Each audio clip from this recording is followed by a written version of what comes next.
नमस्कार दोस्तों, स्वागत है आपका स्टडी फॉर सिविल सर्विसेज में। वीडियो को पूरा देखिए। कोई भी आपका फीडबैक है, कोई सजेशन है, तुरंत वीडियो में कमेंट करके जरूर बताइए। अच्छा लगे तो वीडियो लाइक जरूर कर लीजिए और ऐसे वीडियो लगातार फ्री में पाने के लिए चैनल को तुरंत सब्सक्राइब कर लीजिए और बेल आइकन को जरूर टैप कर लीजिए ताकि आगे भी सारे वीडियो आपको मिलते रहे। यूट्यूब में फॉलो करते हैं तो प्लीज ये वाला फ्री टेलीग्राम चैनल जरूर ज्वाइन कर लीजिएगा। सारे नोटिफिकेशन, सारे अपडेट यहीं पे आते हैं, ध्यान रखिएगा। स्टडी फॉर सिविल सर्विसेज का कोई भी पेड ग्रुप अगर आपको ज्वाइन करना है तो सिर्फ 856480560660897523864455 यही नंबर है हमारे, सिर्फ जहां पे कॉल या व्हाट्सएप कर सकते हैं।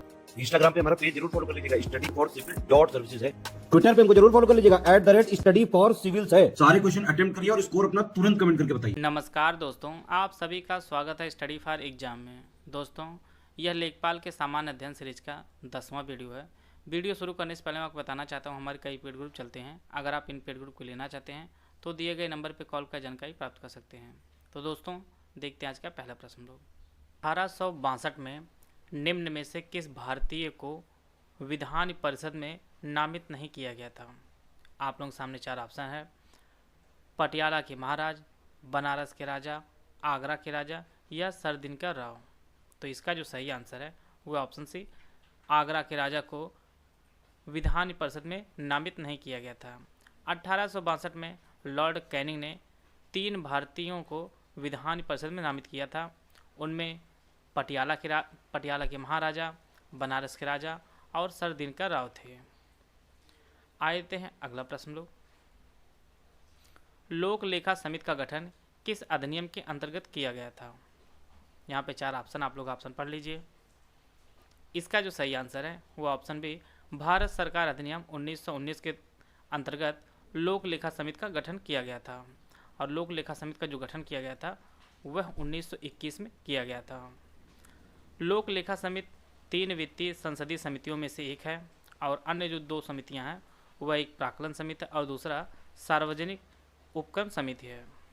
लोक लेखा समिति के जो अध्यक्ष की नियुक्ति है वह लोकसभा का अध्यक्ष करता है और इसमें कुल 22 सदस्य होते हैं, जिनमें से 15 जो सदस्य होते हैं वह लोकसभा से होते हैं और 7 जो सदस्य होते हैं वह आपके राज्यसभा से होते हैं।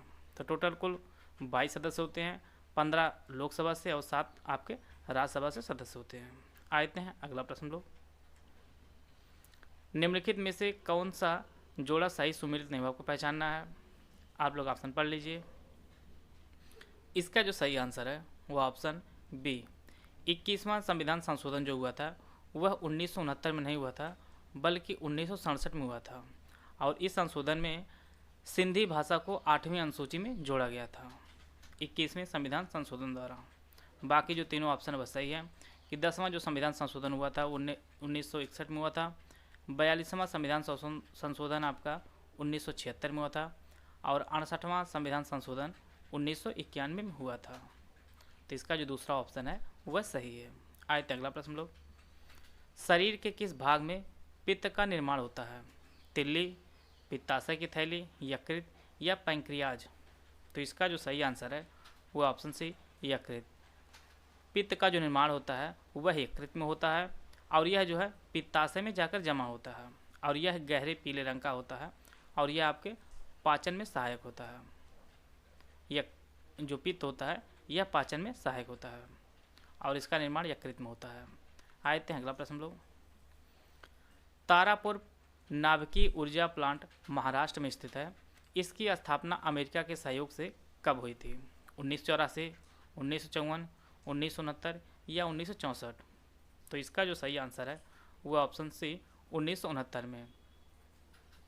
तारापुर नाभिकीय ऊर्जा प्लांट की जो स्थापना हुई है वह 1969 में इसकी स्थापना हुई है और यह अमेरिका के सहयोग से इसे स्थापित किया गया है और यह आपके महाराष्ट्र में स्थित है और यह भारत का पहला व्यावसायिक परमाणु ऊर्जा स्टेशन था।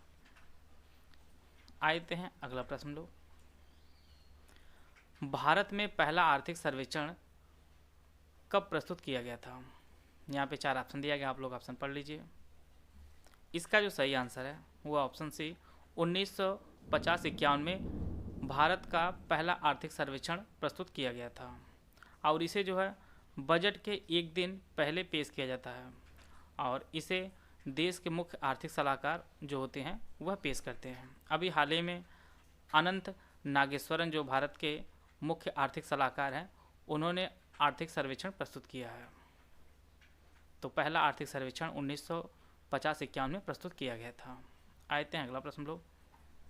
2020 में भारत का सबसे बड़ा व्यापार भागीदार देश कौन था? अमेरिका, जापान, चीन या रूस? तो इसका जो सही आंसर है वह ऑप्शन सी चीन। 2020 में भारत का सबसे बड़ा व्यापार भागीदार जो था वह चीन था। भारत और चीन के मध्य कुल 77.7 बिलियन डॉलर का व्यापार हुआ था 2020 में। दूसरे स्थान पर आपका अमेरिका रहा है। भारत और अमेरिका के मध्य कुल 75.9 बिलियन डॉलर के बीच व्यापार हुआ है। तो पहला स्थान चाइना का रहा है और दूसरा स्थान आपका अमेरिका रहा है व्यापार के मामले में भारत के। आते हैं अगला प्रश्न लोग। भारत में प्रति व्यक्ति आय सबसे अधिक किस राज्य की है?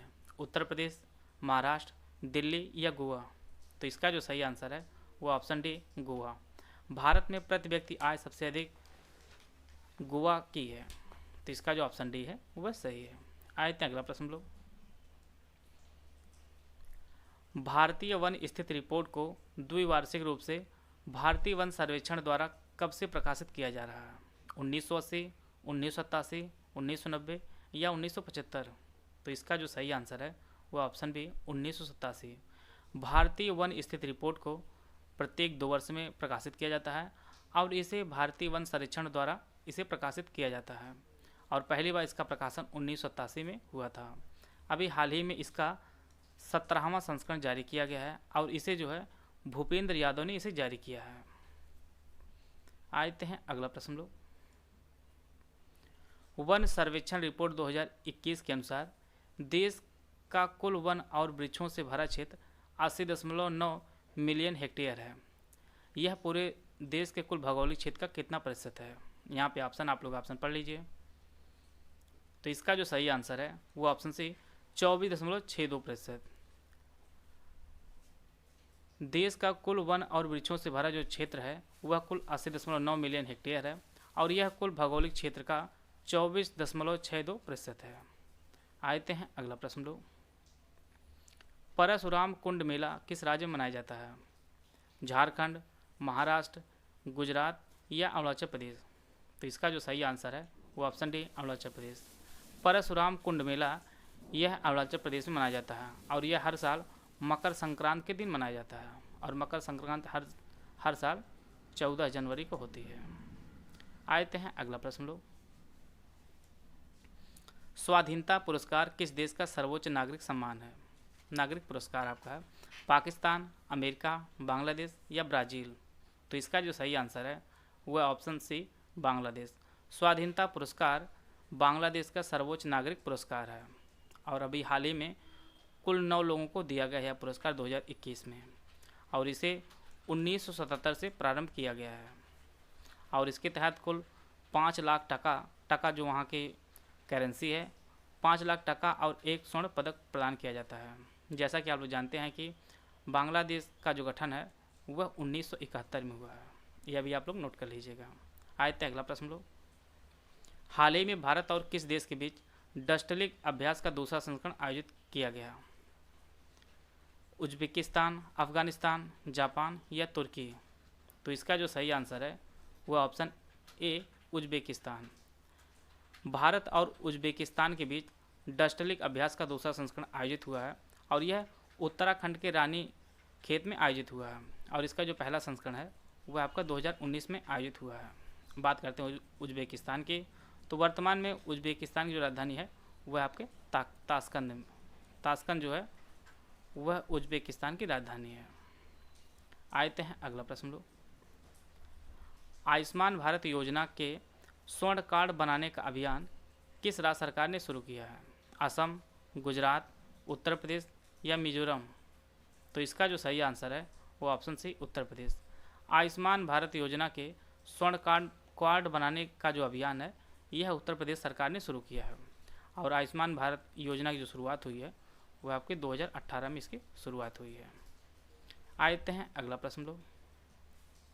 राज्य के सप्तांग सिद्धांत में शामिल हैं अमात्य, जनपद, कोष, वन? इसके लिए 4 विकल्प दिए गए, आप लोग विकल्प पढ़ लीजिए। राज्य के सप्तांग सिद्धांत को चाणक्य ने दिया है और इसमें स्वामी, अमात्य, जनपद, दुर्ग, कोष, सेना और मित्र जो है शामिल हैं। इसमें आपका वन शामिल नहीं है, तो इससे जो है इसका जो दूसरा ऑप्शन है वह सही है। अमात्य, जनपद और कोष जो है वह राज्य के सप्तांग सिद्धांत में शामिल है। आते हैं अगला प्रश्न लोग। हाल ही में 69,000 करोड़ रुपए का देशभक्त बजट कहाँ पेश किया गया? राजस्थान, बिहार, दिल्ली या केरल? तो इसका जो सही आंसर है वह ऑप्शन सी दिल्ली। दिल्ली सरकार ने 69,000 करोड़ रुपए का देशभक्त बजट पेश किया है और इस बजट को मनीष सिसोदिया ने पेश किया है। आते हैं अगला प्रश्न लोग। लूनर स्पेस स्टेशन बनाने के लिए चीन ने किस देश के साथ समझौता किया है? रूस, भारत, ऑस्ट्रेलिया या अमेरिका? तो इसका जो सही आंसर है वो ऑप्शन ए रूस। लूनर स्पेस स्टेशन बनाने के लिए चीन ने रूस के साथ समझौता किया है। आप लोग कमेंट बॉक्स में बताइएगा कि चीन की वर्तमान करेंसी का नाम बताइए। आप लोग चीन की वर्तमान करेंसी कौन सी है? इसका उत्तर आप लोग कमेंट बॉक्स में दीजिएगा। आते हैं अगला प्रश्न लोग। इसरो ने किसके साथ मिलकर संयुक्त पृथ्वी अवलोकन मिशन रडार विकसित किया है? नासा, जाक्सा, डीआरडीओ या एचएएल? तो इसका जो सही आंसर है वो ऑप्शन ए नासा।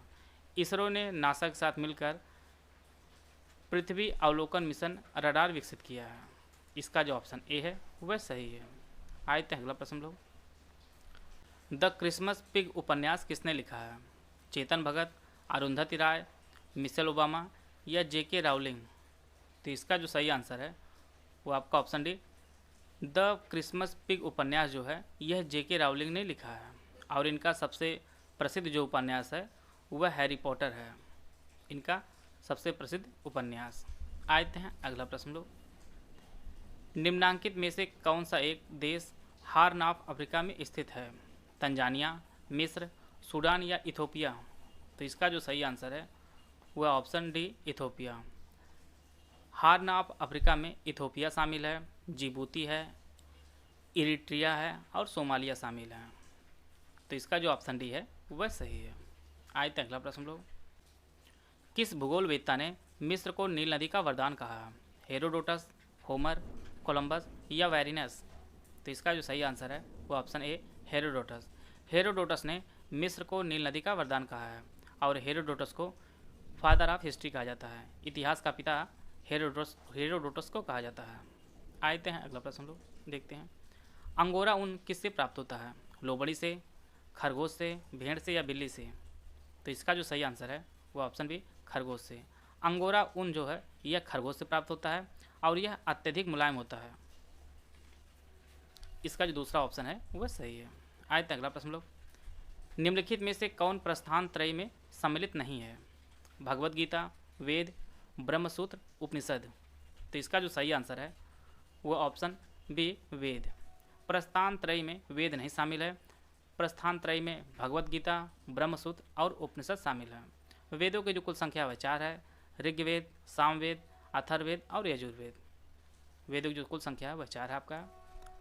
आते हैं अगला प्रश्न लोग।